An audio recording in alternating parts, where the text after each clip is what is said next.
Chapter 9 Maniac Magee. John McNabb had never in his life met a kid he couldn't strike out. Until the runt. Now, as he thought about it, he came to two conclusions. 1. He couldn't stand having this blemish on his record. 2. If you beat a kid up, it's the same as striking him out. So McNabb and his pals went looking for the kid. They called themselves the Cobras. Nobody messed with them. At least, nobody in the West End. The Cobras had heard that the kid hung around the park and the tracks, and that's where they spotted him one Saturday afternoon, on the tracks by the path that ran from the Oriole Street dead end to the park. He was down by Red Hill and headed away from them, book in hand as usual. But the Cobras just stood there, stunned. "I don't believe it," one Cobra said. "Must be a trick," said another. "I heard about it," said another, "but I didn't believe it." It wasn't a trick. It was true. The kid was running on the rail. McNabb scooped up a handful of track stones. He launched one. He snarled, "He's dead. Let's get him." By the time Maniac looked back, they were almost on him. He wobbled once, leaped from the rail to the ground, and took off. He was at the Oriole Street dead end, but his instincts said no, not the street. Too much open space. He stuck with the tracks. Coming into view above him was the house on Racco Hill, where he had eaten spaghetti. He could go there, to the whistling mother, the other kids. Be safe. They wouldn't follow him in there, would they? Stones clanked off the steel rails. He darted left, skirted the dump, wove through the miniature mountain range of stone piles and into the trees, skiing on his heels down the steep bank and into the creek, frogs plopping. No time to look for stepping rocks. Yells behind him now, war whoops, stones pelting the water, stinging his back. The other side, through the trees and picker bushes, past the Armory jeeps, and out to the Park Boulevard, past the Italian restaurant on the corner, the bakery, screeching tires, row houses, streets, alleys, cars, porches, windows, faces staring, faces, faces. The town whizzing past Maniac, a blur of faces, each face staring from its own window, each face in its own personal frame, its own house, its own address, some place to be when there was no other place to be. How lucky to be a face staring out from a window. And then, could it be? The voices behind him were growing faint. He slowed, turned, stopped. They were lined up at a street a block back. They were still yelling and shaking their fists, but they weren't moving off the curb. And now they were laughing. Why were they laughing? The Cobras were standing at Hector Street. Hector Street was the boundary between the East and West ends, or, to put it another way, between the blacks and whites. Not that you ever saw a white in the East End or a black in the West End. People did not cross the line, or people did cross the line now and then, especially if they were adults and it was daylight. But nighttime, forget it. And if you were a kid, day or night, forget it.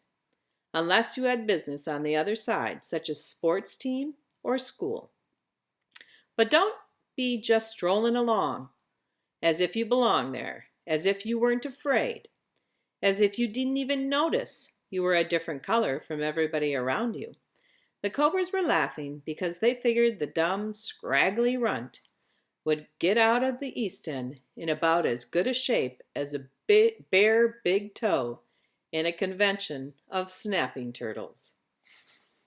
Chapter 10. Of course Maniac didn't know any of that. He was simply glad the chase was over. He turned and started walking, catching his breath. East Chestnut, East Marshall, Green Street, Arch Street. He had been around here before, that first day, with a girl named Amanda. Other days jogging through, but this was Saturday, not a school day, and there was something different about the street. Kids, all over. One of them jumped down from a front step and planted himself right in front of Maniac. Maniac had to jerk to a stop to keep from plowing into the kid. Even so, their noses were practically touching. Maniac blinked and stepped back. The kid stepped forward. Each time Maniac stepped back, the kid stepped forward. They traveled practically half a block that way. Finally, Maniac turned and started walking. The kid jumped around and plunked himself in front again. He bit off a chunk of the candy bar he was holding. "Where you going?" he said. Candy bar flakes flew from his mouth. "I'm looking for Sycamore Street," said Maniac. "Do you know where it is?" "Yeah, I know where it is." Maniac waited, but the kid said nothing more. "Well, do you think you could tell me where it is?" Stone was softer than the kid's glare. "No." Maniac looked around. Other kids had stopped playing, were staring. Someone called, "Do him, Mars." Someone else, "Waste him." The kid, as you probably guessed by now, was none other than Mars Bar Thompson. Mars Bar heard the calls, and the stone got harder. Then suddenly he stopped glaring. Suddenly he was smiling. He held up the candy bar, an inch from Maniac's lips. "Want a bite?" Maniac couldn't figure. "You sure?" "Yeah, go ahead. Take a bite." Maniac shrugged, took the Mars bar, bit off a chunk, and handed it back. "Thanks."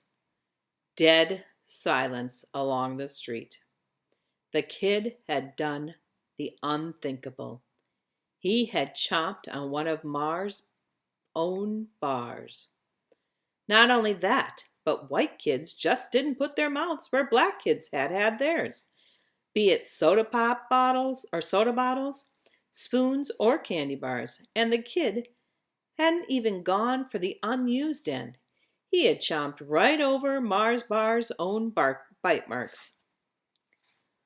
Mars Bar was confused. Who was this kid? What was this kid? As usual, when Mars Bar got confused, he got mad. He thumped Maniac in the chest. "You think you bad or something?" Maniac, who was now twice as confused as Mars Bar, blinked. "Huh? You think you come down here and be bad? That what you think?" Mars Bar was practically shouting now. "No," said Maniac. "I don't think I'm bad. I'm not saying I'm an angel either. Not even real good. Somewhere in between, I guess." Mars Bar jammed his arms downward, stuck out his chin, sneered. "Am I bad?" Maniac was befuddled. "I don't know. One minute you're yelling at me, the next minute you're giving me a bite of your candy bar." The chin jutted out more. "Tell me I'm bad." Maniac didn't answer. Flies stopped buzzing. "I said, tell me I'm bad." Maniac blinked, shrugged, sighed. "It's none of my business if you're bad. Let your mother or father tell you." Now it was Mars Bar doing the blinking, stepping back, trying to sort things out. After a while he looked down. "What's that?" Before Maniac answered, "A book?" Mars Bar had snatched it from his hand. "This ain't yours," he said. He flipped through some pages. "Looks like mine." "It's somebody else's." "It's mine. I'm keeping it." With rattlesnake speed, Maniac snatched the book back, except for one page, which stayed ripped in Mars Bar's hand. "Give me the page," said Maniac. Mars Bar grinned. "Take it, fish belly." Silence. Eyes. The flies were waiting. East End vultures. Suddenly neither kid could see the other because a broom came down like a straw curtain between their faces and a voice said, "I'll take it." It was a lady from the nearest house, out to sweep her steps. She lowered the broom, but kept it between them. "Better yet," she said to Mars Bars, "just give it back to him." Mars Bar glared up at her. There wasn't an 11-year-old in the East End who could stand up to Mars Bar's glare. In the West End, even high schoolers were known to crumble under the glare. To old ladies on both sides of Hector Street, it was all but fatal. And when Mars Bar stepped off a curb and combined the glare with a super slow dip stride, slump shuffle, well, it was said he could back up traffic all the way to Bridgeport while he took 10 minutes to cross the street. But not this time. This time Mars Bar was up against an East End lady in her prime, and she was matching him eyeball for eyeball. And when it's over, only one glare was left standing, and it wasn't Mars Bar's. Mars Bar handed back the torn page, but not before he crumpled it into a ball. The broom pushed him away, turned him around, and swept him up the street. The lady looked down at Maniac. A little of the glare lingered in her eyes. "You better get on, boy, where you belong.